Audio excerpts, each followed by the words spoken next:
we all know that the acting is like,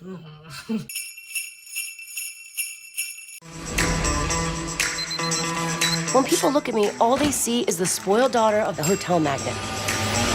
I'm coming in hot. I just want people to remember me for more than my last name. My lady. Where exactly are we going? Sierra Belmont. The last year with you has been truly magical. Will you marry me? Oh, Tad! So for 20 Days of Christmas, I'm not actually going to be doing a DVD scale. I'm going to be doing a kiss scale because we all know that they kiss in these Christmas movies, and we all know that the acting is like it's subpar at best usually. So we're going to be doing a kiss in scale or a kiss scale for each and every Christmas movie that we do. Now, as I've said, I'm not going to harp on the acting because you kind of take it as you get, like you take it or leave it. That's what these Christmas movies are about. So moving out from that, we're just going to dive on into this review and talk about Falling for Christmas. So Falling for Christmas is a new one on Netflix, which brings back Lindsay Lohan into the acting world again. It also stars Cord Overstreet and George Young, who kind of reminds me of a British version of David from Schitt's Creek. Does anybody else see it? Let me know in the comments. So it's your typical Christmas movie, single dad with struggling business trying to keep his head afloat, and then you have rich girl who has the means to save a aforementioned struggling business. Obviously a recipe for, greatness in the end, or perfect romance, if you will. The one thing I would say is the amnesia is not something that I've seen before. I've only read those in Mills and Bones books. Did anybody else read Mills and Bones, MMBs?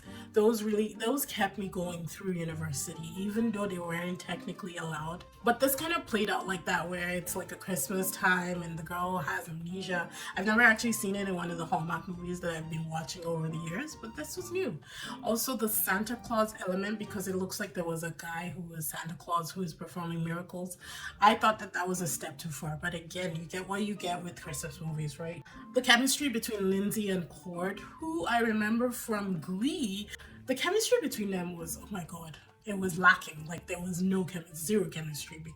It was kind of terrible actually. So I was very curious to see how that would translate to the end where they actually end up kissing. The daughter was by far the cutest person in this movie, and whenever she was on screen I just found myself smiling. There was a twist at the end where Tad, who's played by George Young, the former mentioned David lookalike, where he ends up with the butler, and I was like, no, if anything he should have ended up with Ralph, who saved him when he fell down the mountain. Like that didn't make sense to me, but it's one of those things again where they put something in the Christmas movie where everybody ends up on a happy note and it is wherever. I just felt like not Terry, it should have been Ralph. There was a song by Ali Lohan, who's Lindsay Lohan's sister, and I thought it was okay. I actually liked that song. It played very well in the movie and it fit the vibe of what was going on right in that moment. So I thought that was cute and I thought that she sang beautifully.